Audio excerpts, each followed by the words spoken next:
অন্যায়ের বিরুদ্ধে প্রতিবাদ করা, বাতিলের মুখোশ উন্মোচিত করে দেওয়া। মুজাহিদকে জিহাদ করতে হয় কাফের মুশরিকের বিরুদ্ধে, আলেম উলামাকে জিহাদ করতে হয় মুনাফিকদের বিরুদ্ধে। এটা কোরআনের আয়াত, জাহিদুল কুফার ওয়াল মুনাফিকিন, জিহাদ চালায়া যান কাফেরদের বিরুদ্ধে, আর জিহাদ চালায়া যান মুনাফিকদের বিরুদ্ধে। নবী মুনাফিকদের বিরুদ্ধে তীর তরবারির জিহাদ চালান নাই, কেউ প্রমাণ দিতে পারবেন না। উপরন্তু যারা চালাতে চেয়েছেন নবী অনুমতি দেন নাই। ওমর বলেছেন ছাড়েন আমারে, কল্লা উড়ায় দেয় মুনাফিকের। নবী বলেছেন না ওমর শান্ত হও, এটাকে বাতিলপন্থীরা সুযোগ হিসাবে কাজে লাগাবে। কেমনে জিহাদ করলেন? আল্লাহর আয়াতের উপর নবী আমল করবেন না, এটা কি ভাবা যায়? আমল করেছেন কিভাবে? দলিল দিয়ে, প্রমাণ দিয়ে, মুখোশগুলো খুলে দিয়ে হাদিসের ভান্ডার খোলেন, দেখেন কত কত বাতিলের নাম নিয়ে নবী আলোচনা করে দিয়েছেন। ইমাম আহমদ বিন হাম্বল রাহিমাহুল্লাহ বলেন, আলেমরা যদি হক প্রকাশ না করে আর সাধারণ মানুষ যদি এলেম অর্জন করে আলেম হওয়ার চেষ্টা না করে, দুইটার কোনোটাই যদি না হয়, সমাজের মধ্যে বাস্তবতা স্পষ্ট হবে কি? মানুষ হুজুর চিনবে কেমনে? যার পাগড়ি আছে, যার টুপি আছে, যার জামা আছে, যার লেবাস আছে, তারই তো লোকে হুজুর মনে করবে। এখন হুজুরের বেশ ধরে যদি ভণ্ড আসে, পুলিশ কি করে দেখেন না? যদি এমন কোন চোর পায়, ইয়াবা খোর পায়, যার বেশভূষা মাশাআল্লাহ সেই রকম যুগের হাসান বসরি, যুগের বাইজিদ বোস্তামি, ছাইরা কথা বলে না, নিয়ে মামলা ঠুইকা দেয়। কেন? কারণ সে লেবাস দেখে প্রতারিত হয় না, সে আদর্শ দেখে লোকের বিবেচনা করে। তা আলেম ওলামা যদি মানুষের লেবাস দেখে বিবেচনা করে, তাহলে দুনিয়ার মধ্যে বাতিল ঠেকানো যাবে না। আলেম ওলামা হলো পাহারাদার। পাহারাদারের কাজ কি জানেন? কাউরে বাইরের কাউকে ঢুকতে দিবে না। এখন সে চোর সাইজেই আসুক, ডাকাত সাইজেই আসুক, অথবা বেশ ধরেই আসুক, কাদিয়ানের চেহারা আপনারা দেখেন, গুগলে সার্চ করলেই পাবেন, দেখবেন বিশাল দাড়ি। আমার দাড়ি তো ছোটখাটো, বিশাল দাড়ি, গায়ের জামা, লম্বা কুর্তা, মাথার মধ্যে টুপি, মাথার মধ্যে পাগড়ি।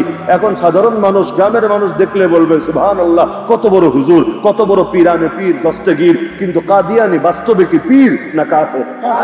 কাদিয়ানিকে যে কাফের মনে করবে না, সেও হয়ে যাবে কাফের। তো এত নিকৃষ্ট কাদিয়ানি আপনি চিনবেন কিভাবে? উপায় যে কোনো একটা, হয়তো আলেম চিনায়া দিবে, না হলে আপনারা আলেম হতে হবে। দুইটার কোনোটাই যদি না হয়, এই চোর এসে আপনারই জাহান্নামে পৌঁছে দেবে।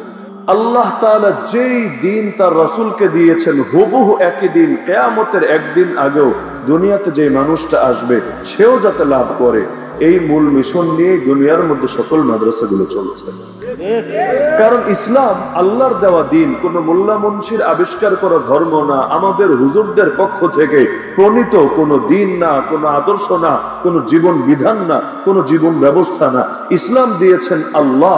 কোন কাজ করলে আল্লাহ খুশি, কোন কাজ করলে আল্লাহ বেজার, ক্লিয়ার ভাবে জানিয়ে দিয়েছেন আল্লাহ। এখন আমাদের কাজ শুধু একটাই, সেটা হলো জাস্ট অনুসরণ করতে থাকা। আল্লাহ যতটুকু জানিয়েছেন ততটুকু জানাই সম্ভব বান্দার পক্ষে। আল্লাহ যা জানান নাই তা জানা কখনোই সম্ভব না বান্দার পক্ষে। যেমন আল্লাহ তাআলা অনেক বিষয়কে রহস্যের চাদরে আবৃত করে রেখেছেন। কোরআন খুলবেন পড়ার জন্য, কোরআনের ভূমিকা হলো সূরাতুল ফাতিহা, এরপর প্রথম সূরাই হলো সূরাতুল বাকারা। সূরাতুল বাকারার প্রথম আয়াতেই আপনাকে আটকে যেতে হবে। আল্লাহ বললেন আলিফ লাম মিম। আলিফ লাম মিমের সুনিশ্চিত অর্থ কি, অকাট্য অর্থ কি, আল্লাহ এর দ্বারা আসলে বোঝাচ্ছেনটা কি, যতই গবেষণা করেন আপনি আপনার আকল দিয়ে কোনোদিন এর মর্মার্থ অনুধাবন করতে পারবেন না, নিজে ফাইন্ড আউট করে করে বের করতে পারবেন না। এখানে এসে আপনাকে থেমে যেতে হবে। বান্দার বন্দেগীর পরিচয় এখানেই শুরু হবে। বান্দা এর দ্বারা এটাই বুঝিয়ে দিচ্ছে, আল্লাহ তাআলার পক্ষ থেকে আসা প্রতিটা জিনিসকে আমি মানি, বুঝে ধরলেও মানি, বুঝে না ধরলেও মানি। ইবলিসের সঙ্গে পার্থক্য তৈরি হবে এক আলিফ লাম মিম থেকে। আরে পূর্ণাঙ্গ কোরআন তো পড়ে, আলিফ লাম মিম পড়ার পর বান্দা বোঝে নাই আল্লাহ কি বলেছেন, তারপরও মেনে নিয়েছে। শুধু মেনেই নেয় নাই, তেলাওয়াত করেছে, হিফজ করেছে, অন্যদের নিকট পৌঁছিয়েছে, এর দ্বারা সালাত আদায় করেছে। অথচ ইবলিসের আদর্শ ছিল যেটা তার যুক্তিতে ধরে, বিবেকে ধরে, একমাত্র সেটাই মানে। যেটা যুক্তিতে বা বিবেকে ধরে না, ইবলিস সেটা মানতে পারে না। আল্লাহ বললেন আদমকে সেজদা কর, করে নাই। এতকাল পর্যন্ত লক্ষ লক্ষ রাকাত ইবাদত বন্দেগী করে আসলো, আপত্তি হয় নাই। আল্লাহকে সেজদা যে সেদিনই প্রথম করার প্রসঙ্গ এসেছিল, বিষয়টা তো এমনও না। আর এটা নিয়ে তো দুইটা ব্যাখ্যাই করা হয়। এক হলো আল্লাহ সম্মানসূচক সেজদা দিতে বলেছেন আদম আলাইহিস সালামকে, আর একটা ব্যাখ্যা হলো না, আল্লাহ মূলত ইবাদতে সেজদা দিতে বলেছেন তাকেই, আর আদম আলাইহিস সালামকে তাদের জন্য জাস্ট কিবলা বানিয়েছেন। কিবলা আল্লাহ চাইলে কখনো কাবাকে বানাতে পারেন, কখনো মসজিদ আকসাকে বানাতে পারেন। সকল দিকের মালিকই তো আল্লাহ। এমন না আমরা পশ্চিম দিকে ফিরে নামাজ পড়ি, এর দ্বারা এই কথা বুঝাই পশ্চিমের মালিক আল্লাহ, পূর্বের মালিক গায়রুল্লাহ, অথবা উত্তরের মালিক আল্লাহ, দক্ষিণের মালিক গায়রুল্লাহ। বাস্তবতা হলো দুনিয়ার সকল দিক, সকল স্থান, সকল কিছুর মালিককে একদিকে ফিরে ইবাদত করি কেন, নামাজ পড়ি কেন? মাকসাদ এটা না যে শুধুমাত্র এই দিকেই আমার আল্লাহর কুদরত, এই দিকেই আমার আল্লাহর রাজত্ব, বরং মাকসাদ হলো ঐক্য প্রতিষ্ঠা। সকলে যদি একটা জিনিসকে কিবলা হিসাবে মানে, তখন ইবাদতে বিশৃঙ্খলা থাকবে না, ইবাদতের মধ্যে ভ্রাতৃত্ব থাকবে, ঐক্য থাকবে, শৃঙ্খলা থাকবে, সৌন্দর্য থাকবে। এভাবেই বিশ্ব মুসলমান সকলে এক প্ল্যাটফর্মে এসে হাজির হবে। ইসলামের মৌলিক বিষয় তো দলাদলি চলে না। যখন আজান হবে, তুমি যেই দলের হও, নামাজ তোমারে পড়া লাগবে। তাতে তুমি কওমির হও, তুমি আলিয়ার হও, তুমি মাযহাবি হও, তুমি লামাযহাবি হও, তুমি বাঙালি হও, তুমি বিদেশি হও, তুমি ওয়াহাবি হও, তুমি সুন্নি হও, যাই হও, কিন্তু আজান যখন হবে, মসজিদে এসে নামাজ তোমারে পড়া লাগবেই না। যখন রমজান আসবে, রমাদানুল মুবারকের চাঁদ দেখা দিবে, রোজা তোমারে রাখতে হবেই। যখন জিহাদের প্রয়োজন দেখা দিবে, ময়দানে তোমাকে নামতে হবেই। এই সমস্ত ইস্যুতে এসে কোনো দলাদলি চলে না, কোনো ভাগাভাগি চলে না। এই যে আমাদের আল আকসা চলে গেছে ইহুদিদের দখলে, একদিন দুদিন তো না, অর্ধ শতাব্দীর চাইতে বেশি সময় হয়ে গেছে। এই আল আকসাকে উদ্ধার করা কার দায়িত্ব? কেউ যদি বলে ফিলিস্তিনের মুসলমানের দায়িত্ব, কেউ যদি বলে গাজ্জাতুল ইজ্জা, বাংলায় বলে গাজা, এই গাজার মুসলমানদের দায়িত্ব, পশ্চিম তীরের মুসলমানের দায়িত্ব, প্যালেস্টাইনের মুসলমানের দায়িত্ব, অথবা আরব বিশ্বে থাকা মুসলমানের দায়িত্ব। সে না বুঝেছে ইসলাম, না বুঝেছে কোরআন, না বুঝেছে হাদিস, না বুঝেছে মাসআলা মাসাইল, কোনো কিছুই বুঝে নাই। বরঞ্চ একমাত্র সেই বুঝেছে যে এই দাবি করতে পারবে আল আকসাকে স্বাধীন করা পৃথিবীর সকল মুসলমানের উপর অবধারিত ফরজ দায়িত্ব হিসাবে বর্তাবে।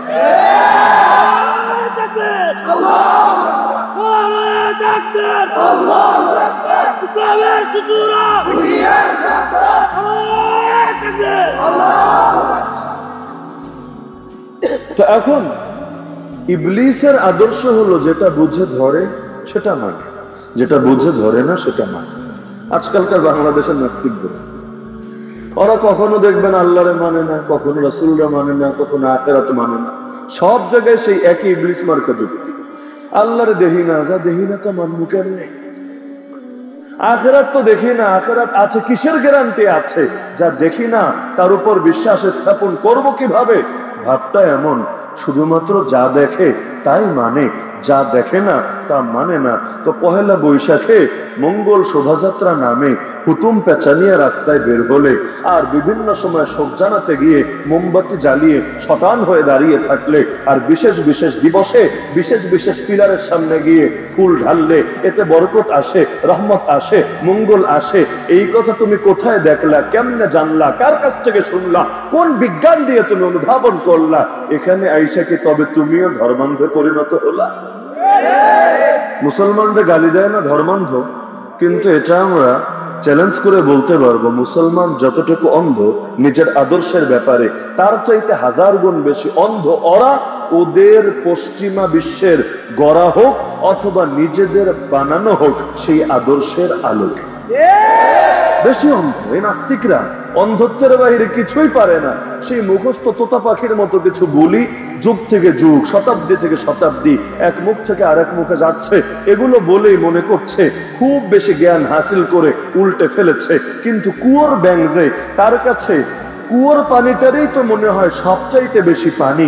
এর বাইরেও যে খাল আছে, নদী আছে, সমুদ্রে আছে, কুয়োর ব্যাঙ কুয়োর মধ্যে থেকে এটা কিভাবে কল্পনা করতে পারে? তো ওদের অন্ধত্বের অবস্থা এমন, ওরা ছোট্ট একটা পরিমণ্ডলে থেকে নিজেদেরকে বড় জ্ঞানী মনে করতে থাকে, কিন্তু মোকাবেলা যখন হয় তখন তো আসল রূপ বের হয়ে পড়ে। দেখেন না, এখন আর বাংলাদেশের নাস্তিকরা আলেম ওলামার সঙ্গে ডিবেটেও বসতে চায় না, টকশোতেও বসতে চায় না, কারণ জানে উদ্ধত শির নিয়ে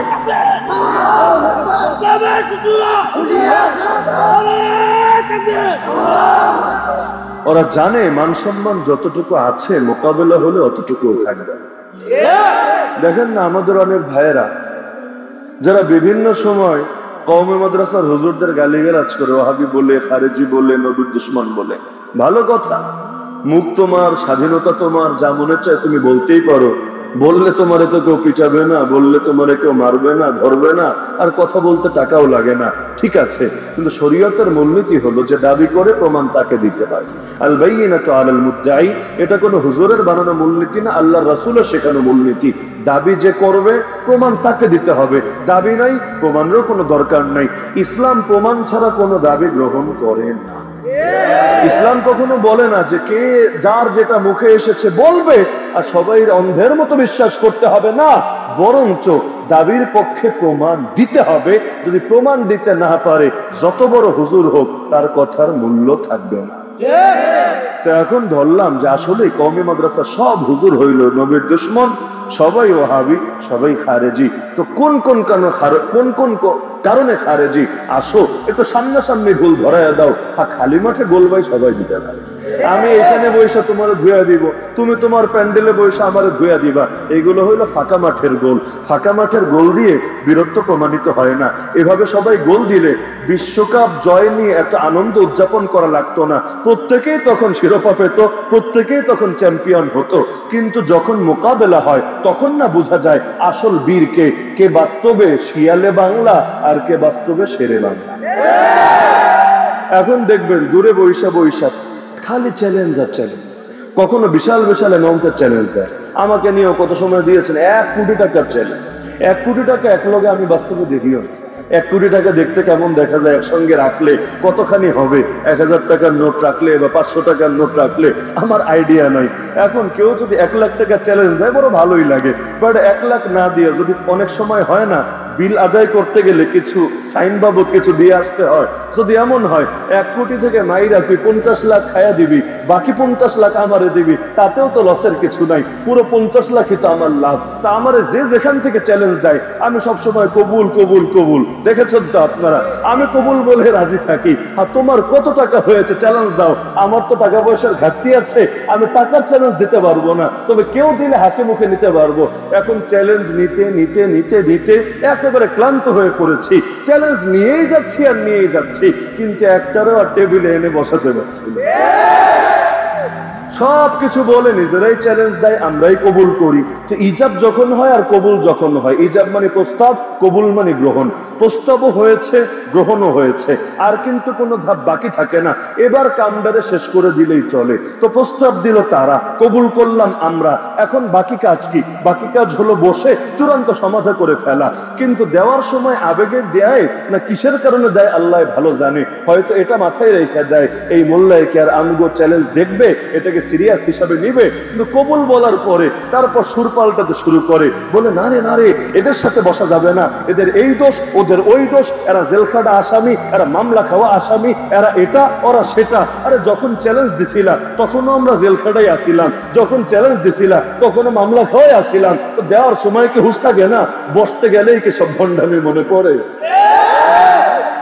তো এখন দুনিয়ার হালতটা এমন যে বাস্তবে সামনাসামনি হলে, মোকাবেলা হলে তখন না আসলেই বের হয়ে আসবে কার দলিলে কত পাওয়ার। কিন্তু এখন বাতিলপন্থীরা এগুলো বুঝে ফেলেছে, কেউ বসতে রাজি হয় নাই। কাদিয়ানি নাই তো বাংলাদেশে, কিশোরগঞ্জে নাই তো। এই যে কাদিয়ানি এত কয়েক লাখ আছে বাংলাদেশে, দেখেন এনে বসাতে পারেন কিনা হুজুরদের সাথে। হিজবুত তাওহীদের ইমাম সাহেব আছে না, ওরা তো ইমাম বলে না, বলে ইমাম, ইসলামের ইমাম। ভালো কথা, যদিও আমরা তাকে মসজিদের ঝাড়ুদারও মনে করি। ও যদি আমার মসজিদে আসে, হুজুর আমার ঝাড়ুদারের চাকরি দেন, আমি ওরা চাকরি দিব না। যে একটা খাদেমের খাদেম হতে যে যোগ্যতা লাগে, ওই যোগ্যতাটাও বেটা বকলম তোর মধ্যে নাই। তোর চেহারা দেখলেই তো মানুষের রুচি হবে না, তোকে আল্লাহর ঘরের খাদেম মনে করবে না। তোর চেহারা দেখলে মানুষের দিলের মধ্যে তো অন্য কিছু আসবে। এরকম লোক আল্লাহর দ্বীনের খেদমত করে কেন? দ্বীনের খেদমত করার আগে নিজের মধ্যে তো দ্বীনের কিছু বাহ্যিক রূপ তো থাকা উচিত, এটাই তো বিবেকের দাবি, এটাই তো যুক্তির দাবি। আল্লাহ রাসূল বলেছেন কাউকে বন্ধু বানালে 3টা গুণ দেখে নিবা, তারাই তোমাদের সর্বোত্তম বন্ধু হবে। খায়রু জুলাসাইকুম মান ইউযাক্কিরুকুমুল্লাহ রুয়াতু ওয়া ইয়াজিদু ফি আমালিকুম মানতিকু ওয়া ইউযাক্কিরুকুম বিল আখিরাতি আমালু। যার চেহারা দেখলে আল্লাহর কথা স্মরণে আসে, যার মুখের কথা শুনলে ইলম বাড়ে, আর যার আমল দেখলে আখিরাতের স্মরণ অন্তরে তাজা হতে থাকে, এমন মানুষরাই তোমাদের সর্বোত্তম বন্ধু। এখনকার চেহারা দেখলেই যদি টালটে বালটে দুনিয়ার বিভিন্ন ধান্দার কথা মনে পড়ে, নবী তো তারে বলেন নাই কাছে টেনে বুকে জড়ায়া আপন করে উত্তম বন্ধু বানায়। দূরে বসে কত ডায়লগ দেয়, বিশেষ করে হিজবুত তাওহীদ তো হুজুরদের বললে খায়া যায়। অবস্থা এমন না, সব হুজুর ধর্ম ব্যবসায়ী, সবাই ধর্ম ব্যবসায়ী, একমাত্র ওরাই হলো খাঁটি ধার্মিক, বাকি সবাই 2 নম্বর ধার্মিক। ভালো কথা, তো একটু বসো না, একটু মোকাবেলা হোক না, এখন টেবিলে বসলেই তো সমাধান হবে। আর এই যুগের মানুষ চালা কত বোকা শোকা না, এবং শিক্ষিতের হারও বেশি আলহামদুলিল্লাহ। এখন কোনো বিচারকও লাগবে না, কিচ্ছু লাগবে না, তুমি তোমারটা বলো, অমুক অমুকেরটা বলুক, একজন নিরপেক্ষ উপস্থাপক থেকে গেলে মেনটেন করুক, এরপর তুমিও বাড়ি যাওয়া, সেও বাড়ি যাগা, বাকিটা জাতি বুঝে নেবে। আপনার কি ধারণা মানুষ এই যুগে কিচ্ছু বোঝে না? কিচ্ছু বোঝে না। কার চাপা বেশি আর কার ইলমের জোর বেশি, কে বাস্তবেই হকপন্থী আর কে বাস্তবে মুখোশধারী, এগুলো এই যুগের লোকে বোঝে না। কিছু লোক না বুঝতে পারে, কিন্তু আলহামদুলিল্লাহ অধিকাংশ মানুষ বোঝে। কেন বোঝে জানেন? আল্লাহ রাসূল জানিয়েছেন বাস্তবতা, ফাইন্না আলাল হাক্কি নূরা, হকের মধ্যে নূর থাকে, যে নূর চমকাতে থাকে। আর দুনিয়ার মধ্যে চুম্বক যেভাবে লোহা টানে, এর চাইতে 1000 গুণ বেশি পাওয়ার দিয়ে হক মানুষের দিল টানে। বলবেন কেন হক দিল টানে? কারণ হকের সঙ্গে পরিচয় হয়েছে আগে, বাতিলের সঙ্গে পরিচয় হয়েছে পরে। আমার রাসূল জানিয়েছেন কোন মানুষ জন্মগতভাবে কাফের হয়ে জন্মায়, মুশরিক হয়ে জন্মায়, নাস্তিক হয়ে জন্মায় না। এই কারণে নাবালেগ অবস্থায় কেউ মরলে জাহান্নামে যাবে না ইনশাআল্লাহ। কুল্লু মাউলুদিন ইউলাদু আলাল ফিতরা, প্রতিটা বাচ্চা যখন জন্মগ্রহণ করে দ্বীনের উপর, হকের উপর, সত্য গ্রহণের স্বভাবজাত যোগ্যতা নিয়েই জন্মগ্রহণ করে। জন্মগতভাবে আজন্ম পাপী কেউ থাকে না। তো এখন একটা বাচ্চা যখন জন্ম নিচ্ছে, কেন তার রক্তের সাথে তাওহীদের চেতনা মিশে আছে জানেন? কারণ দুনিয়া চেনার আগে, বাপমা চেনার আগে রব্বুল আলামিনকে রুহের জগতে চিনে এসেছে। আল্লাহ ডাইরেক্ট কথা বলেছেন আমার সাথে, আপনার সাথে, তারাইলের সকল মুসলমানের সাথে, পৃথিবীর সকল মুমিন মুত্তাকির সাথে। বলবেন কবে বলেছেন? যদি কোরআনের উপর ঈমান থাকে আপনি মানতে বাধ্য। আল্লাহ নিজে প্রশ্ন করেছেন আপনাদের সবাইকে রুহের জগতে, আলাস্তু বিরাব্বিকুম, আমি কি তোদের রব না? বাবা যদি আপনারে প্রশ্ন করে আমি কি তোর বাপ না, যত দুষ্ট হন আপনি তো এটা নিয়ে কোনো ইখতিলাফ করবেন না, বলবেন অবশ্যই, কোনো সন্দেহ নাই, নিঃসন্দেহে তুমি আমার বাবা। তা আল্লাহ প্রশ্ন করেছিলেন আমি কি তোদের রব না? সেখানে যেহেতু ইবলিসের ইবলিসগিরি চলছিল না, নফসের নফসানি হালত চলছিল না, সেখানে কেউ যেহেতু আমাকে আল্লাহ থেকে সরানোর মতো অবদান রাখতে পারছিল না, সুতরাং কারো উত্তর দিতেও আর কষ্ট হওয়ার কথা না। আপনারা আপনি প্রত্যেকে এখানে যারা আছেন, এখন যারা আরবি জানেন না, আপনারাও জবাব দিয়েছিলেন কি বলে জানেন? বলা অবশ্যই আল্লাহ, আপনি তো আমাদের রব। তা আল্লাহর সঙ্গে পরিচয় হয়েছে নি? কি বাপের লগে আগে না আল্লাহর লগে আগে? মায়ের সঙ্গে আগে না আল্লাহর সঙ্গে আগে? আচ্ছা, মায়ের টান কি কেউ এড়াতে পারে? কেন? কারণ এই মায়ের পেট থেকেই তো তুমি দুনিয়াতে এসেছো। আরে মায়ের সঙ্গে তোমার নারীর বন্ধন আছে, এই নারী কেটেই তো তোমাকে দুনিয়ার মানুষ কোলে তুলে নিয়েছে। তো মায়ের সঙ্গে নারীর বন্ধন বলে লোকে যা কিছু করুক বা না করুক, যত টাকা কামাক বা না কামাক, মাকে ভুলতে পারে না। তো রব্বুল আলামিনের সঙ্গে তো জাস্ট নারীর বন্ধন না, রব্বুল আলামিনের সঙ্গে তো সর্বপ্রকার বন্ধন, কথোপকথনও দুনিয়ায় সবার সাথে হওয়ার আগে রব্বুল আলামিনের সাথে হয়েছে। তো বান্দা কিভাবে তারে ভুলতে পারে? হ্যাঁ, তবে ছুরিও অনেকদিন ফেলে রাখলে মরিচা ধরে যায় না, জং ধরে যায়, এটাই তো স্বাভাবিক। আবার ভালো একটা জিনিসও ফেলে রাখলে ধুলোর আস্তর পড়ে যায়, এটাই স্বাভাবিক। তো অনেক সময় দুনিয়ার পেছনে পড়ে থাকলে, পাপী এবং অশ্লীল জীবন যাপন করলে আল্লাহর স্মরণে অন্তরে একটু ঢাকা পড়ে যায়, স্বাভাবিক। কিন্তু মনে রাখবেন, বারুদে বারুদে ঘষা লাগলে আগুন জ্বলতে কিন্তু বেশি সময় লাগে না। দুনিয়াতে কোনো সালাহুদ্দিন আইয়ুবী নাই বিষয়টা এমন না, কিন্তু গ্যাপটা কোথায় জানেন? একদিকে ধরেন সালাহুদ্দিন হওয়ার মতো যোগ্য যুবক আছে, আবার আরেকদিকে নুরুদ্দিন জিনকি, বাংলায় বলে জঙ্গি, আসল উচ্চারণ জিনকি, নুরুদ্দিন জিনকির মতো মহান নেতারাও আরেকদিকে আছে। এখন সালাহুদ্দিন পাচ্ছে না জিনকিকে, জিনকি পাচ্ছে না সালাহুদ্দিনকে, কিন্তু একবার যদি দুইজন মিলে যায় আর একবার যদি বারুদে বারুদে ঘষা লেগে যায়, এমন বিপ্লব তৈরি হয় যে বিপ্লব আর কেউ পারেন রুখতে। এ কারণে দেখবেন দুনিয়ার সব বড় বড় বিপ্লব অল্প কিছু মানুষের হাত ধরে হয়েছে, মানুষ বেশি লাগে নাই, সূচনা অল্প কিছু মানুষের হাতে হয়েছে। কিন্তু সেই অল্প মানুষগুলোর সঙ্গে যখন লক্ষ কোটি মানুষের খালি বারুদে বারুদে ঘষা লেগেছে, সঙ্গে সঙ্গে বারুদ থেকে আগুন জ্বলে উঠেছে। তো ইমানের বারুদ দিলের মধ্যে নাই? আরে নাই, আছে, সবার দিলের মধ্যে আছে। কারণ জন্মগত কেউ কাফের না, জন্মগত কেউ মুশরিক না, জন্মগত কেউ পাপী না। তবে পাপটা করতে করতে একটা আস্তর পড়ে গেছে, ঢাকা পড়ে গেছে। একটু যদি ময়লাটা সরাইয়া বারুদে বারুদে ঘষা দেওয়া যেতে পারে, এখানে যেই কয়েকজন আছেন আপনারাও হয়তো এই দুনিয়ার চিত্রকে বদলে দিতে পারবেন। তো এখন যেটা বলছিলাম, ইবলিসের কাজ হলো যেটা বোঝে খালি সেটাই মানে, যেটা বোঝে না সেটা মানে না। কিন্তু আল্লাহর দিন নিজের বিবেকের পূজা করে কখনোই মানা যায় না। আমাকে বলেন, আমাদের জ্ঞান বেশি না আল্লাহর জ্ঞান বেশি? আমাদের জ্ঞানে ভুল হয়, রব্বুল আলামিনের জ্ঞানে কখন ভুল হয়? রবের জ্ঞানে বান্দার জ্ঞানে কোনো তুলনা চলে? তো কোন জিনিসটা সবচাইতে ভালো আমাদের জন্য, দুনিয়ার জন্য, আখিরাতের জন্য, আমার জন্য, সকলের জন্য, এটা কি আমি ভালো বুঝবো না রব্বুল আলামিনই ভালো জানবেন? তো রব্বুল আলামিন এই সংক্রান্ত যা কিছু জানিয়েছেন সেটাকেই তো ধর্ম বলে, সেটাকেই তো দিন বলে, সেটাকেই তো ইসলাম বলে। ধর্ম আল্লাহর নিকট কয়টা? আল্লাহর নিকট ধর্ম কয়টা? আমাদের চোখে ধর্ম হতে পারে হাজারকে হাজার, ডজনকে ডজন, কিন্তু সূরা আলে ইমরান সাক্ষী, একাধিক জায়গায় আল্লাহ জানিয়েছেন। যেমন সূরা আলে ইমরান আয়াত নম্বর 19, ইন্না দ্বীনা ইনদাল্লাহিল ইসলাম, আল্লাহর নিকট একমাত্র গ্রহণযোগ্য ধর্মের নাম ইসলাম। একই সূরায় আল্লাহ বলেন, ওয়ামান ইয়াবতাগি গায়রাল ইসলামি দীনা, এই ইসলামকে বাদ দিয়ে যে অন্য কোন আদর্শ, অন্য কোন ধর্ম, অন্য কোন জীবন ব্যবস্থা, অন্য কোন কিছুর পেছনে পড়বে, ফালা ইউকবালা মিনহু, কোনদিনও তার থেকে সেটা কবুল করা হবে না। ওয়া হুয়া ফিল আখিরাতি মিনাল খাসিরিন, আখিরাতে সে চির ক্ষতিগ্রস্তদের অন্তর্ভুক্ত হবে। মাবুদ কয়জন? সবকিছুর নিয়ন্ত্রণ কয়জনের হাতে? নাকি এমন দুনিয়াতে একটা অ্যাপার্টমেন্টে যেমন অনেক সেকশন ভাগ থাকে, এই ফ্ল্যাটের মালিক ওই ভাই, ওই ফ্ল্যাটের মালিক ওই ভাই, তার ঘরে সে কারে রাখবে সেটা সে জানে, এর ঘরে একে কারে রাখবে এটা এ জানে। হতে পারে সে তার ঘরে তার গিন্নিরে রাখবে, হতে পারে তিনি ভাবলেন না আমার ফ্যামিলির কাউরে রাখবো না, ভাড়া দিয়ে ভাড়াটিয়াকে রাখবো। এই স্বাধীনতা তাদের আছে কি না? এখন আপনাদের কি ধারণা যতগুলো জান্নাত সবগুলোর মালিকানা কি আল্লাহর কাছে নাকি বিভিন্ন জনের কাছে? আল্লাহর কাছে। তাহলে যারা বলে প্রত্যেকে একটা মানলেই হইল, প্রত্যেকে নিজ নিজ বিশ্বাস অনুসারে স্বর্গে যাবে অথবা নরকে যাবে, যদি মানেনি স্বর্গ আর নরক বলেন বা জান্নাত বা জাহান্নাম বলেন, কন্ট্রোল একই জায়গায়, পাওয়ার একই জায়গায়, নিয়ন্ত্রণ একই জায়গায়, তাহলে দুই বিপরীত মেরুর বিশ্বাস রেখে দুই বিপরীত মেরুর কাজ করে কিভাবে উভয় লোক যেতে পারে জানে? মুক্তিযোদ্ধারে রাষ্ট্র যেই চোখে দেখে, রাজাকাররে সেই চোখে দেখে? দেখা সম্ভব?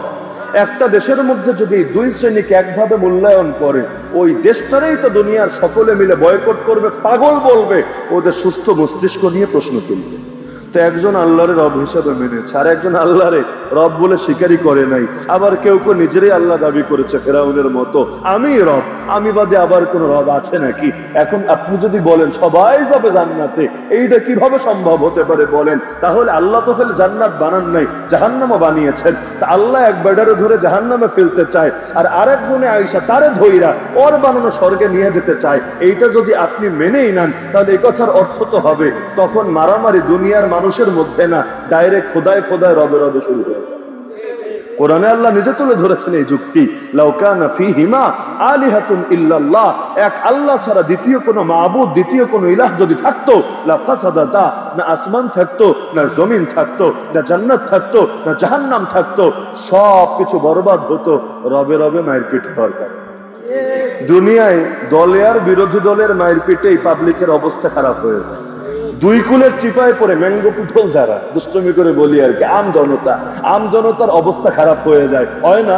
তো দুনিয়ার সাধারণ মানুষের লড়াইয়ে যদি পড়ে আপনার এই হালত হয়, আর যদি এমনই হতো যে না রব অনেকজন আর সব রবে রবে মারপিট লাগতো, দুনিয়াকে আর একদিনও টিকে থাকতো? তো রব কয়জন? লা ইলাহা ইল্লাল্লাহ বলেই তো এই কথার ঘোষণা দিয়েছি, এক আল্লাহ ছাড়া দ্বিতীয় কোনো মাবুদ নাই। তো এখন কোন ভাবে চললে ভালো হবে? এটাকে একজনের থেকে নিতে হবে না বহুজনের থেকে নিতে হবে? ইসলাম পরিপূর্ণ না অপরিপূর্ণ? শান্তির ধর্ম না অশান্তির ধর্ম? যদি এই দুইটা কথাই মানেন যে ইসলাম পরিপূর্ণ অপরিপূর্ণ না, তাহলে মুসলমান কোন একটা সেক্টরে কোন একটা ক্ষেত্রে আল্লাহরে বাদ দিয়ে অন্য কাউকে রব মানতে পারে না, আল্লাহর দেওয়া আদর্শের চাইতে অন্য কারো আদর্শকে শ্রেষ্ঠ মনে করতে পারে না। যদি মানেন ইসলাম শান্তির ধর্ম, আপনাকে এটাও মানতে হবে যেই ব্যক্তির মধ্যে ইসলাম থাকবে, যেই পরিবার ইসলাম থাকবে, যেই সমাজে ইসলাম থাকবে, যেই রাষ্ট্রে ইসলাম থাকবে, যে আন্তর্জাতিক পরিমণ্ডলে ইসলাম থাকবে, সেখানেই শান্তি থাকবে। আর যেখান থেকে ইসলামকে মাইনাস করা হবে, সেখান থেকে খালি ইসলাম মাইনাস হবে না, সঙ্গে শান্তিও মাইনাস হয়ে যাবে। এই যে ইসলামরে বিদায় করে আমরা কি বড় সুখী হতে পেরেছি? ব্যক্তি জীবন থেকে দেখা শুরু করেন যে ইসলাম মানে আর যে ইসলাম মানে না। একজন মদ খায় আর একজন খায় না, একজন হারাম রিলেশন করে আর একজন করে না, একজন আল্লাহরে ভয় করে গুনাহ থেকে বেঁচে থাকে আর একজন থাকে না। আমারে বলেন, দুইজনের শান্তি সমান নেই? টাকা পয়সা যদি গুনাহগারের বেশিও থাকে, তারপরও যে দিন মেনে চলে তারে জিজ্ঞেস করেন দিলের মধ্যে সুখটা কার বেশি থাকে? আমার নবী, তিনি কি দুনিয়ার বড় কোটিপতি ছিলেন? খালি টাকা পয়সা উড়াতেন আর দামি দামি বিলাসিতা করে দুনিয়া জীবন যাপন করতেন? বরঞ্চ নবী তো জানিয়েছেন আল বাদাগাতু মিনাল ঈমান, সহজ সরল জীবন যাপন, বিলাসিতা মুক্ত আড়ম্বরহীন জীবন যাপন, এটা ঈমানের অঙ্গ, এটা ঈমানের একটা শাখা। এটা যে করতে পারে তার ঈমান খাঁটি ঈমান, তার ঈমান পরিপূর্ণ ঈমান। তো ইসলাম ব্যক্তি জীবন থেকে দেখা শুরু করেন রাষ্ট্র পর্যন্ত দেখেন। এখন গণতন্ত্র দিয়েই বলেন, জাতীয়তাবাদ দিয়েই বলেন, সমাজতন্ত্র দিয়েই বলেন, দুনিয়ার সব তন্ত্র মন্ত্র এক পাল্লায় রাখেন, আর আল্লাহর দেওয়া হুকুম, আল্লাহর দেওয়া বিধানরে এক পাল্লায় রাখেন। সব তন্ত্র মন্ত্র তো মানুষই বানিয়েছে, আল্লাহ তো দেন নাই, রাসূল তো দেন নাই। এবার আমারে বলেন, সব তন্ত্র মন্ত্রের পাল্লা ভারী হবে না আল্লাহর দ্বীনের পাল্লা ভারী হবে? মানুষের মধ্যে আর আল্লাহর মধ্যে যেমন তুলনা চলে না, আল্লাহর দেওয়া দ্বীন আর মানুষের দেওয়া দ্বীনের মধ্যেও তুলনা চলে না। এখন পণ্ডিতি করে নিজের মতো করে ইবাদত করলে এতে যে র্যাঙ্ক বাড়ে না র্যাঙ্ক কমে, এর কয়েকটা ছোট্ট ছোট্ট উদাহরণ দিচ্ছি। রাত তো বেশি হয়েছে, বেশি বিরক্ত করব না আপনাদের। ছোট্ট ছোট্ট কয়েকটা উদাহরণ দিচ্ছি, মনোযোগ দিয়ে বোঝার চেষ্টা করেন। এরপর এর আলোকে কি ডিসাইড করতে হবে নিজেই সিদ্ধান্ত নিতে পারবেন। ডেইলি 3টা টাইম এমন আছে যেই সময় নামাজ পড়লে সওয়াব হয় না গুনাহ। কোন 3টা টাইম জানেন? যখন সূর্য ওঠে, যখন সূর্য ডোবে, যখন সূর্য ঠিক বরাবর মাথার উপরে থাকে, এই 3টা টাইমে নামাজ পড়া নিষিদ্ধ।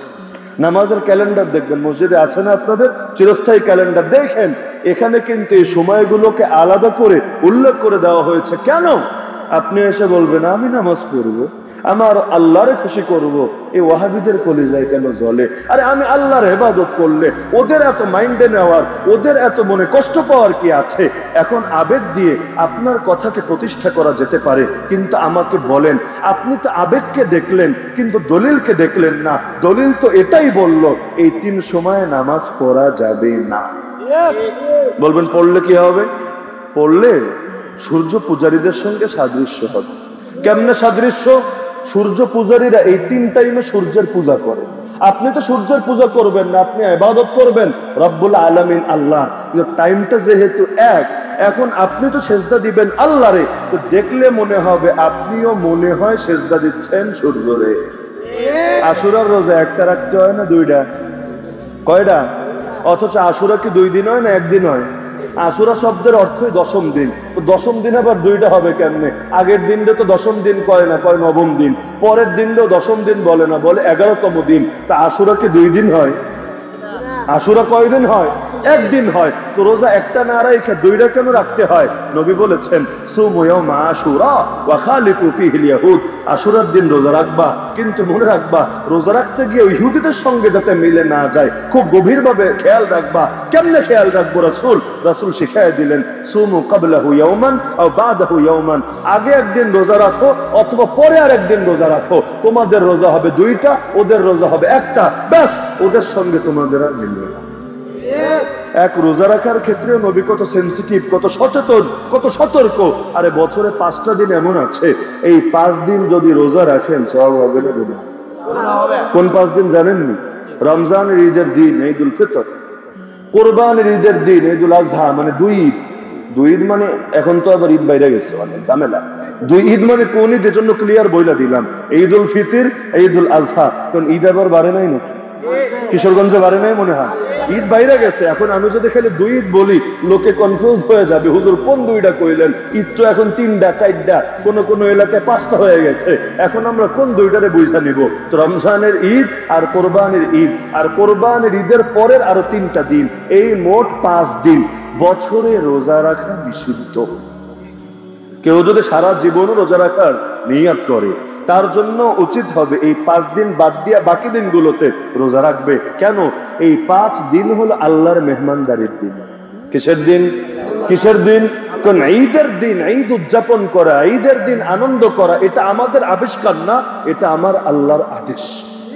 এখন আল্লাহ আপনাকে আনন্দিত দেখতে চান, আল্লাহ আপনাকে মেহমানদারি করাতে চান কোরবানির পশুর গোশত দিয়ে।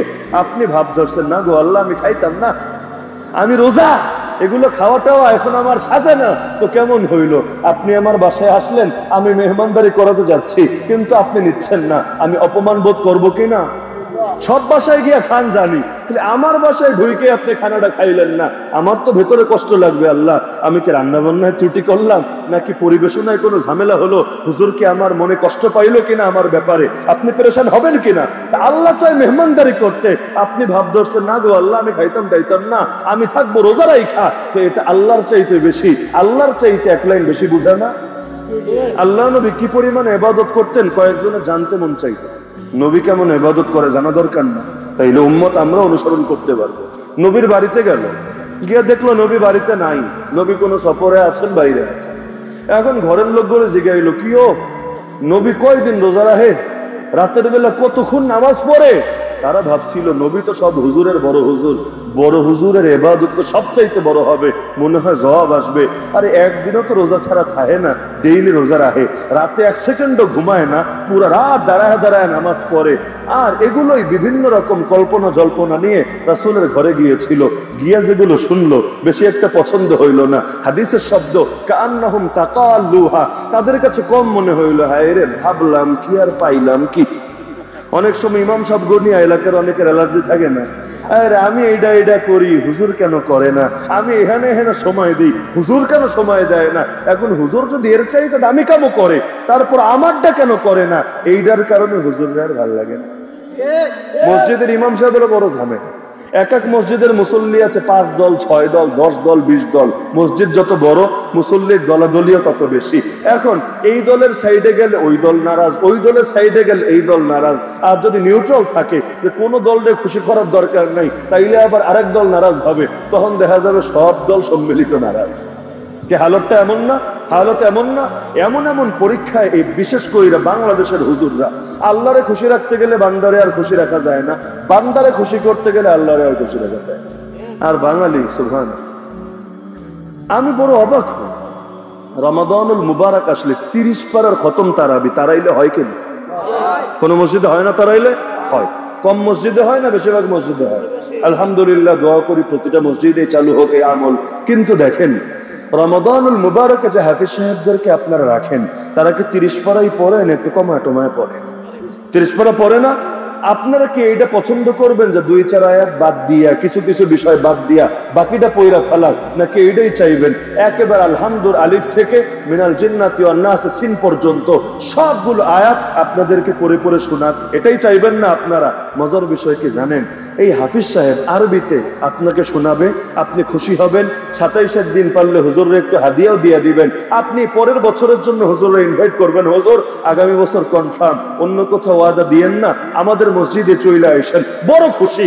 কিন্তু একই জিনিস বাংলায় ইমাম সাহেব বলবেন, খতিব সাহেব মিম্বারে আলোচনা করবেন, মুফাসসির সাহেব মাহফিলের স্টেজে তুলে ধরবেন, একই জিনিস খালি হাফেজ সাহেব পড়েছে আরবিতে, ইমাম সাহেব, খতিব সাহেব, মুফাসসির সাহেব, মুহাদ্দিস সাহেব, বক্তা সাহেব, ওয়াইজ সাহেব তুলে ধরেছে বাংলাতে, দেখবেন আপনি খেপে গেছেন, হামলা করে বসছেন, মামলা ঠুকে দিচ্ছেন, আইসিটি মামলায় বছরের পর বছর কারাগারে ফেলে রাখছেন। অদ্ভুত ব্যাপার, আরবিতে খাইতে পারলেন, বাংলা সহ্য হইল না।